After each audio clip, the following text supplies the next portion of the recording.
Magandang umaga sa'yo, Ate Che. Naaalala ko pa ang bawat detalye ng kwentong ito. Hindi dahil gusto ko, kundi dahil ito ang bumuo sa bawat hibla ng pagkatao ko. Ako si Cristina, nag-iisang anak ni Dionisio at Clara. Marami ang nagsasabing napakaswerte ko dahil ipinanganak ako sa piling ng mga magulang na handang ibigay ang lahat para sa akin. Pero ang hindi nila alam, ang bawat hininga ko, ang bawat sandali ng buhay ko, ay binayaran ng isang presyong walang sinuman ang dapat na kayang bayaran. Ang kaluluwa ng sarili kong mga magulang. Bago pa man dumating ako sa mundo, 7 taon silang naghintay, umasa at humingi. 7 taon na walang bunga ang kanilang pagsasama. Lumuha si inay sa bawat dulo ng simbahan, humingi ng tulong sa bawat kilalang manggagamot, at nag-alay ng lahat ng meron sila sa mga kapistahan, ngunit wala. Walang dumating. Ang tanging narinig lamang nila ay ang bulong ng mga tao na marahil ay sumpa sila o hindi karapat-dapat magkaroon ng supling. Sa sobrang bigat ng pangungutya at pagnanais, doon nila narinig ang tungkol sa paraang iyon. Isang lihim na ibinahagi ng isang estranghero na dumaan sa aming bayan. Sinabing may kapangyarihan, may nilalang na kayang ibigay ang lahat ng hinihiling ng puso, kapalit lamang ng isang kasunduan. Nagsimula ang lahat sa mga panaginip. Madalas sabihin ni inay na tuwing natutulog sila ni itay, parang dinadala sila sa isang madilim at malamig na lugar. May boses na malalim, parang galing sa ilalim ng lupa, na nakikipag-usap sa kanila. Hindi ito nakakatakot noong una. Sinasabi ng boses na, ibibigay ko ang anak na inaasam nyo. Gagawin ko kayong mayaman, igagalang na lahat, at wala kayong kakulangan. Ang kapalit lamang ay ang inyong mga kaluluwa. Sa araw na inyong huling hininga, akin kayo. At ang lahat ng meron kayo, mananatili sa dilim magpakailanman. Sa tindi ng kanilang kagustuhan, pumirma sila, hindi sa tinta, kundi sa sarili nilang dugo, habang nasa ilalim ng impluwensya ng panaginip na iyon. Akala nila, panaginip lang. Akala nila, imahinasyon lamang. Pero noong nagising sila, pareho silang may malalim na hiwa sa kanilang mga palad. At sa loob ng ilang buwan, nabuntis si inay. Ako, ang bunga ng kasunduang iyon. Nang ipinanganak ako, tila sumang-ayon ang mundo sa kanilang kasiyahan. Mula sa pagiging karaniwan lamang, biglang umunlad ang aming kabuhayan. Dumating ang pera, malalaking bahay, magagarang sasakyan, at negosyo na parang kusang lumago. Wala kaming kinakapusang bagay. Ang bawat hiling ko ay napagbibigyan. Ang mga magulang ko ay naging tanyag at ikinagalan ng lahat. Ngunit sa likod ng bawat tagumpay, may presensyang nakabantay, malamig, mabigat, at laging nakamasip. Lumipas ang maraming taon. Tumanda sina itay at inay. Ang buhok ay namuti na, ang balat ay kulubot na. Ngunit ang pang-aalipin nila sa sumpa ay nanatili. Sinubukan nilang umatras. Sinubukan nilang humingi ng tawad sa simbahan, magsimba at magbigay ng limos. Ngunit tuwing gabi, bumabalik ang boses. Parang tinutuya sila. Akin na kayo.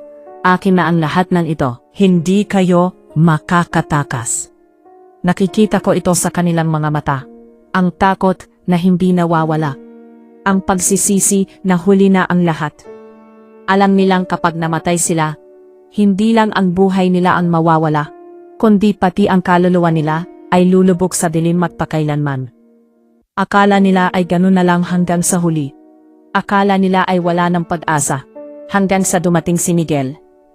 Nakilala ko si Miguel, yung panahong puno kaninang kayamanan at kapangyarihan. Siya ay simple lamang, mapagkumbaba, at higit sa lahat, siya ay isang mananampalataya, isang pastor na tapat at tinitibok ng pagmamahal sa Diyos. Marami ang tumutol, lalo na sina itay at inay. Paano mapapanggasawa ng anak nila ang isang taong walang yaman at laging nagsasalita tungkol sa liwanag at kaligtasan? Pero nagmatigas ako. Nakita ko kay Miguel ang kapayapaang hinahanap-hanap ko. Ang bagay na kahit kailan ay hindi na ibigay ng aming kayamanan. Naging mahirap ang lahat mula nang magkatipan kami. Para bang nagalit ang puwersang nakatali sa aming pamilya. Unti-unting bumuho ang lahat. Nawala ang aming mga negosyo. Naubos ang pera. Nasunog ang aming mga ari-arian. at napunta kami sa hirap at gutom. Ang akala nilang biyaya ay naging parusa. Sumunod ang mga sakit. Ako, na dati ay matibay at malakas, ay biglang nagkaroon ng karamdaman na hindi matukoy ng sinumang doktor. Ang dalawa kong anak, si Cecile at Rosalina, ang mga apo ni Dionisio at Clara, ay nagdasakit din. Tuloy-tuloy ang lagnat, ang pananakit ng katawan, at ang mga bangungot na umiiyak silang gising. Sa bawat paggising nila, sinasabi nilang may nakikita silang maitim na anino na nakatayo sa gilid ng kanilang higaan. Bumubulong na mga salitang nakakatakot. Nakita ko ang pagbagsak ng aking mga magulang. Sa edad na matanda na sila, kailangan nilang makita ang lahat ng kanilang ipinagmalaki na maglaho na parang bula. Si Itay ay naging tahimik at laging nakatulala, habang si Inay ay laging umiiyak at humihingi ng tawad sa amin, lalo na sa akin. Anak, patawarin mo ako. Ginawa namin ito para lang magkaroon ka. Pero nilaglag ka lang namin sa impyerno, kasama namin. Ang laging sambit niya, habang nanginginig ang mga kamay. Ang takot sa kanilang mga mata ay hindi na maitago. Alam nilang papalapit na ang huling sandali, at dadalhin kami lahat ng kasama nila sa paggalugmok. Ngunit hindi sila sinukuan ni Miguel. Sa gitna ng aming pagdurusa at kawalan, hindi umalis ang asawa ko. Sa halip na iwan kami dahil sa sumpang nakapulupot sa aming pamilya. Lalo pa siyang lumapit. Kinausap niya ang aking mga magulang ng buong pag-unawa, walang halong panghuhusga.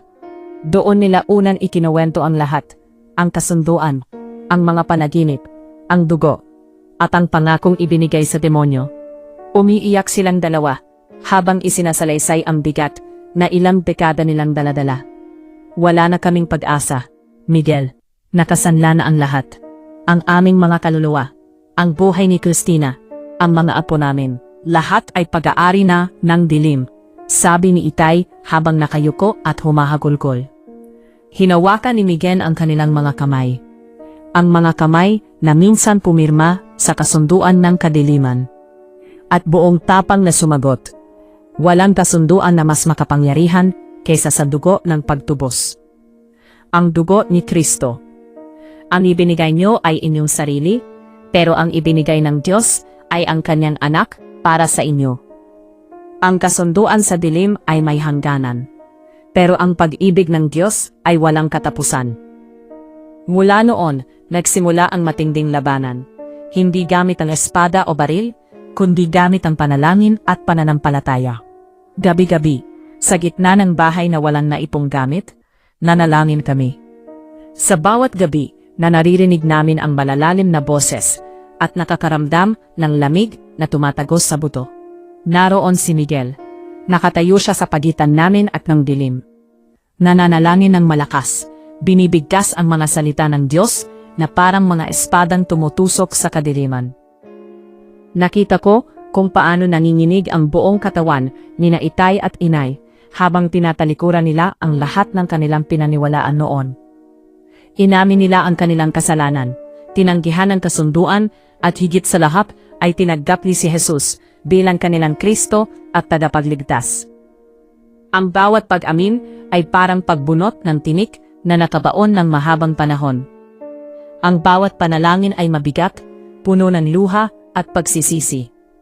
May mga gabi na tila ba gusto kaming hilahin pabalik ng dilim.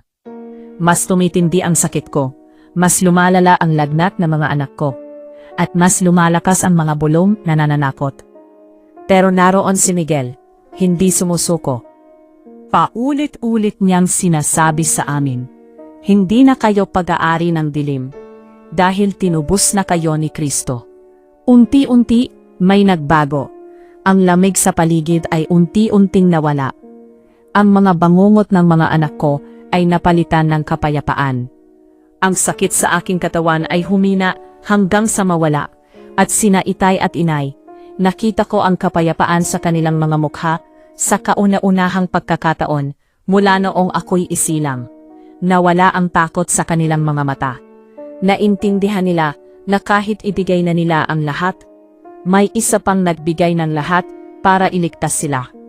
Lumipas ang ilang buwan, At ang lahat ng bigat ay tila naiwan na sa nakaraan. Hindi na kami mayaman gaya ng dati. Wala na kaming marangyang bahay o negosyo. Pero mayroon kaming higit pa doon, kalayaan. Ang tunay na kalayaan ng mga kaluluwa na minsang nakatali sa sumpa. Ngayon, matanda na sina itay at inay. Alam nilang darating ang kanilang huling sandali, pero hindi na sila takot. Kapag tumingin sila kay Miguel, sa akin, at sa kanilang mga apo, nakikita nila ang liwanag na nagligtas sa amin mula sa pagkalugmok. May kapayapaan na nas amin at kaligtasan. Natutunan ko sa buhay na ito na walang halaga ang anumang bagay sa mundo kung kapalit naman ay ang iyong kaluluwa. Ang pagnanais na magkaroon, ang kagustuhang umunlad ay nakapagbubulag. Pero higit sa lahat, napatunayan ko na walang kasunduan, walang sumpa at walang kapangyarihan ng dilim na makatitibay laban sa tunay na pagmamahal at pananampalataya. Ang aming pamilya ay muntik nang mawala. Muntik nang maging pag-aari ng kadiliman habang buhay. Pero dahil kay Miguel, dahil sa anyang paninindigan at pag-ibig, nailigtas kami. At ito ang kwentong ipapasa ko sa aking mga anak at sa mga susunod pang henerasyon, na ang kaligtasan ay hindi nakukuha sa pagbebenta ng sarili, kundi sa pagtitiwala sa kanyang liwanag.